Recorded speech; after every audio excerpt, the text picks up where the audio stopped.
It's a moment I never imagined I'd face, a choice between the vows I took and the kindness of someone who understood my loneliness in a way no one else ever had. I never doubted my love for him, but the silence in our house seemed to grow louder with each passing week. It started on a quiet Tuesday evening, the kind that stretches endlessly when you're alone. The hum of the dishwasher, the ticking of the clock, those were my companions most nights. My husband was away on another business trip, and I told myself I was fine, just like always. But that night, something in me shifted. I hadn't planned on meeting him.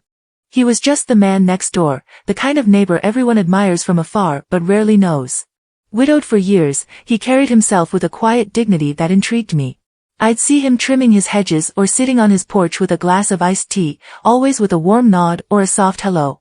He was steady, reliable, a comforting presence I hadn't realized I needed. That evening, my car wouldn't start. Frustrated, I walked to his house, hoping he might know what to do. The porch light spilled over him as he opened the door, his eyes kind and concerned.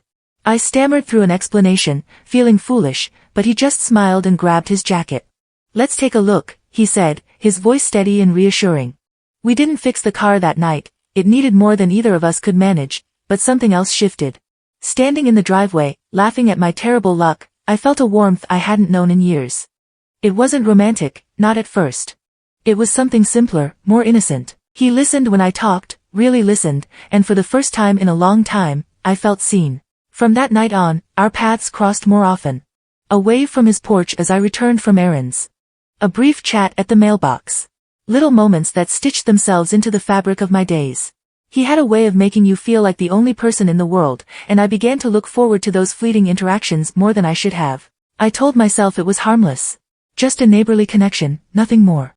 But deep down, I knew I was treading dangerous ground. His kindness filled a void I hadn't admitted existed, and each passing day blurred the line between gratitude and something I didn't want to name. And then there was the storm, the night that changed everything.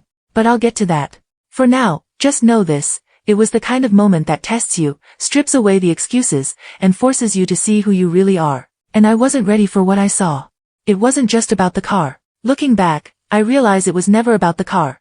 That night, standing under the dim porch light with his tools in hand, he made me feel something I hadn't felt in years, seen. He didn't rush me, didn't make me feel silly for not knowing what to do. He just listened, nodded, and reassured me that it was okay. A few days later, I decided to thank him properly. I made a casserole, not my best dish, but it was heartfelt, and walked it over to his house. I knocked, feeling a little awkward, but his smile when he opened the door erased any hesitation.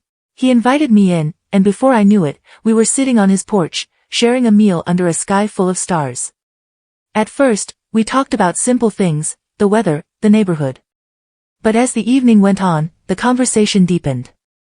He spoke about his late wife, the love they had shared, and the emptiness that followed her passing. His voice softened when he described her, his words full of reverence and sorrow. I found myself leaning forward, hanging on every word, feeling his pain as if it were my own. And then, almost without realizing it, I began to open up. I told him about my husband's work trips, how the house felt so big and silent when he was gone. I admitted how lonely I'd been, how I sometimes wondered if anyone truly saw me anymore. It all spilled out, words I hadn't dared to say even to myself. He didn't judge me. He didn't offer platitudes or try to fix it. He just listened, his gaze steady, his expression kind. "Loneliness has a way of creeping in," he said quietly, "even when you think you're doing everything right." It was a simple statement, but it struck a chord deep within me. I realized he wasn't just a kind neighbor, he was someone who understood, really understood, what it felt like to be alone in a crowded world. That night became a turning point. We began to cross paths more intentionally. A wave from his porch turned into a cup of coffee at his kitchen table. Small talk at the mailbox became longer conversations about life, love, and loss. I admired his strength, the way he had carried on after losing his wife, building a quiet life for himself. He admired my resilience, or so he said, for holding everything together when my husband was away. But it wasn't just admiration. There was something else, something unspoken but undeniable. It was in the way he looked at me when he thought I wasn't paying attention. It was in the way I felt lighter when I was around him, as if a part of me I'd forgotten about was coming back to life. And then came the storm. The night that everything changed. That night I brought more than a casserole into his house. The storm that night was relentless. The wind howled, the rain lashed against the windows, and then, with a flicker and a hum, the power in my house went out. I sat in the dark, clutching a blanket, listening to the silence that followed the chaos. My chest felt tight, and the house seemed colder, emptier than ever. That's when I thought of him. His house, just a few doors down, felt like a beacon. I told myself I was going to check on him, to make sure he was all right. But even as I slipped on my raincoat and stepped into the storm, I knew that wasn't the whole truth. It wasn't just the rain or the dark that had sent me to his door, it was something deeper, something I wasn't ready to admit. He opened the door almost immediately, his face softening with concern when he saw me standing there, soaked and shivering. "Come in," he said, his voice warm, steady. Inside, the glow of candles cast long shadows on the walls, and the faint scent of coffee lingered in the air. I sat at his kitchen table, the sound of the storm muffled by the walls. He handed me a mug of tea, his hand brushing mine for a moment too long. We talked, at first about the weather, then about everything and nothing. The kind of conversation where words flow easily, where the silences feel comfortable instead of heavy. I don't know when it started to shift. Maybe it was the way the candlelight softened his face, or how he leaned in just a little closer when I spoke. Maybe it was the warmth of his presence, a stark contrast to the chill I'd felt for so long. At some point, we ended up on the couch. The storm outside roared on, but inside, the world felt small, intimate. I remember him telling a story about his wife, his voice catching on her name. I placed a hand on his arm, a gesture of comfort, but when he turned to look at me, there was something in his eyes that made me hold my breath. His hand brushed mine, lingering for just a moment. And then, without thinking, I leaned closer. It wasn't planned, it wasn't deliberate, it was instinct. His gaze met mine, steady but questioning, and in that instant, it felt as though the air between us crackled with something electric, something undeniable. I could hear my heart pounding, the rush of blood in my ears. For a second, the rest of the world faded away, the storm, the house, my husband, all of it disappeared. It would have been so easy, so natural, to let that moment carry us somewhere we couldn't come back from. But then he spoke. His voice was soft, almost a whisper. "We can't do this," he said, his tone firm but gentle. "You love your husband, and I could never forgive myself if I let this happen." His words cut through the haze, pulling me back to reality. I felt a flood of relief, followed immediately by a wave of guilt so strong it made my chest ache. I pulled my hand away, mumbling an apology I couldn't fully articulate. He didn't push me to stay, didn't try to justify what had almost happened. He just walked me to the door, his expression kind but unreadable. As I stepped out into the rain, I felt the cold wash over me, mingling with the tears I didn't realize were streaming down my face. Walking home that night, soaked to the bone, I replayed the moment over and over in my mind. I felt ashamed, not just for what had almost happened, but for the part of me that had wanted it to. Yet, mixed with the guilt was a strange sense of gratitude. He had stopped us when I couldn't. He had reminded me of the promises I had made, of the person I wanted to be. That night changed everything.